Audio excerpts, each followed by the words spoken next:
రూపాయి ఇప్పియాలా, 10,000 ఇప్పియాలా, 5 లక్షలు ఇప్పియాలా, అలా మలుస్తాం మేము. మరి ఎందుకు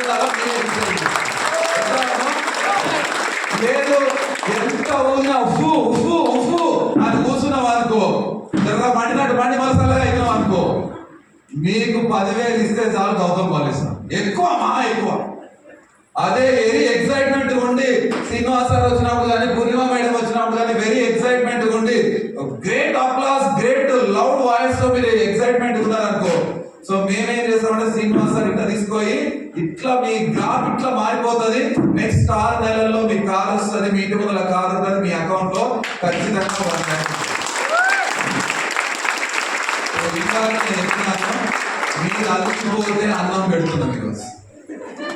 అన్నం అలసిపోతే మళ్ళీ రీఛార్జ్ అయిపోతే ఈ బిస్కెట్లు కూడా ఇది అనుకోవద్దు, బిస్కెట్లు కాదు అన్నమే పెడుతున్నాం. Are you ready? దేనికి?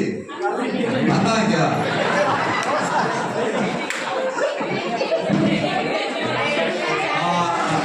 ఏంటి మేడం?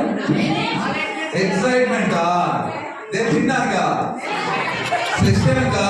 సో మీకు ఒకసారి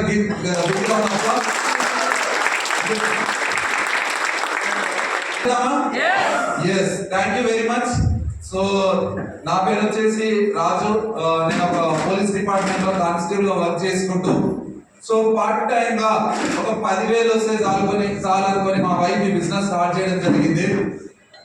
సో ఈ కాలక్రమేణా అది ఎక్కడి వరకు వెళ్ళిపోయింది అని అంటే, నేను అంబిషన్ గా అరే నా కానిస్టేబుల్ ఉద్యోగం వస్తే చాలు అని చెప్పేసి ఎప్పుడైతే డిగ్రీలో ఉన్నప్పుడు డ్రీమ్ చేసినానో, పోలీస్ ఉద్యోగం కొట్టాలని డ్రీమ్ చేసినానో, ఆ డ్రీమ్ కోసం దాదాపు 2 ఏళ్ళు కష్టపడ్డ కానిస్టేబుల్ ఉద్యోగం కొట్టాలని చెప్పేసి.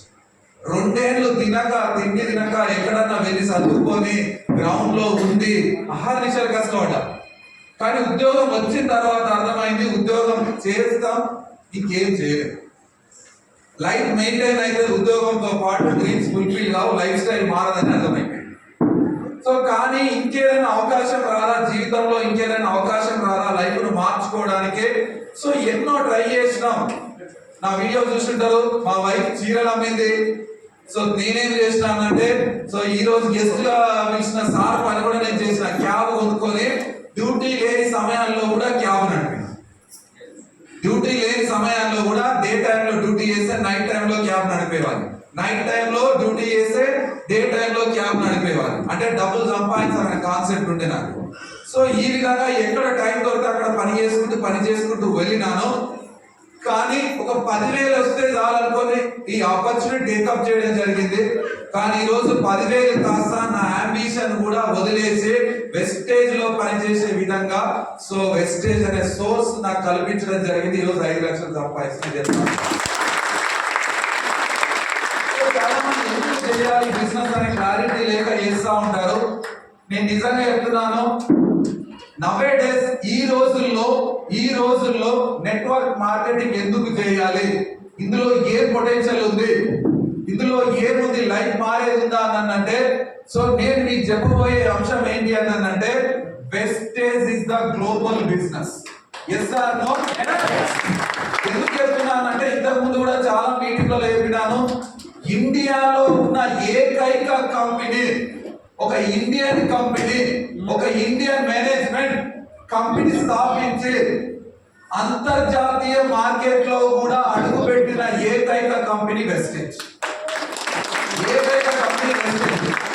ఇంతకు కంపెనీ లేదు. సరే సార్ ఏదో కొద్ది ఒక్కొక్క నడుస్తుంది అంతర్జాతీయ మార్కెట్ లో అంటే, ఇంటర్నేషనల్ మార్కెట్ లో నడవడం కాదు. సో తన స్థానాన్ని సంపాదించుకుంటుంది. 30వ ర్యాంక్ ఉంది వెస్టేజ్ కి ఇంటర్నేషనల్ మార్కెట్ లో. ఇంటర్నేషనల్ మార్కెట్ లో 30వ ర్యాంక్ ఉంది.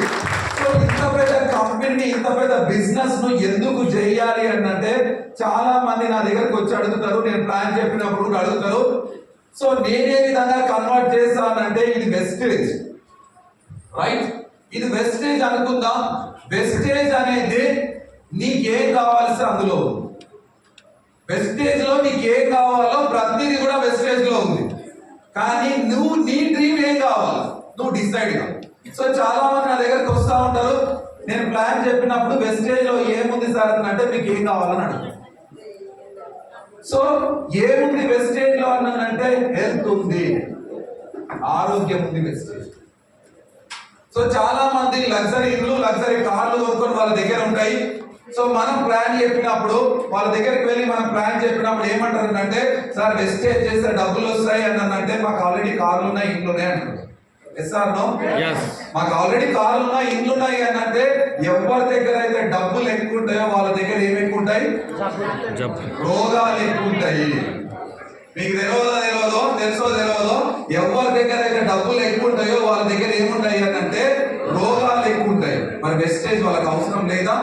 అవసరమే, వాళ్ళకే ముందు అవసరం, ఫస్ట్ అవసరం. ఎందుకో తెలుసా?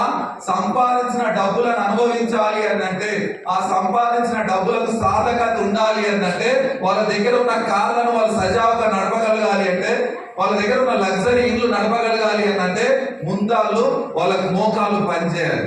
పెద్ద ఇల్లు ఉందనుకో, డూప్లెక్స్ ఇల్లు ఉందనుకో, ఆ డూప్లెక్స్ ఇల్లు కడతారు. కానీ ఆ డూప్లెక్స్ ఇల్లు ఎవరు ఎంజాయ్ చేస్తారు తెలుసా? పని మనుషులు ఎంజాయ్ చేస్తారు. అవి ఏదో చిన్న గది ఉంటది, ఈ రిమోట్ కూడా దొరకదు. ప్లాన్ చేసుకొని టీవీ వస్తుంది, బెల్లు కొట్టగానే అన్నం కావాలంటే అన్నం తెచ్చిస్తారు బెడ్రూమ్ కే. సో చాయ్ కావాలంటే చాయ్ తెచ్చిస్తారు, అన్ని తెచ్చిస్తారు. ఇవి గదిలో ఉంటే ఆమె మాత్రం అన్ని గదిలో ఆమెనే ఉంటుంది. Yes or no? So Sun City చూడడానికి స్విమ్మింగ్ పూల్ దగ్గరకు పోతుంది, అన్ని ప్లేస్లలో పని మనుషులే ఉంటారు. సో కాబట్టి డబ్బులు ఎవరి దగ్గర అయితే ఎక్కువ ఉంటాయో, ఎవరి దగ్గర అయితే అమౌంట్ ఎక్కువ ఉంటుందో, ఎవరి దగ్గర అయితే లగ్జరీ లైఫ్ లీడ్ చేస్తుంటారో ఖచ్చితంగా వాళ్ళ దగ్గర రోగాలు ఎక్కువ ఉంటాయి. సో కాబట్టి మనం చెప్పే ప్లాన్ ఏ విధంగా ఉండాలి అని అంటే, నేను ఇంతకు ముందు మీటింగ్ లో చెప్పిన చాలా మందికి ప్లాన్ చెప్పిన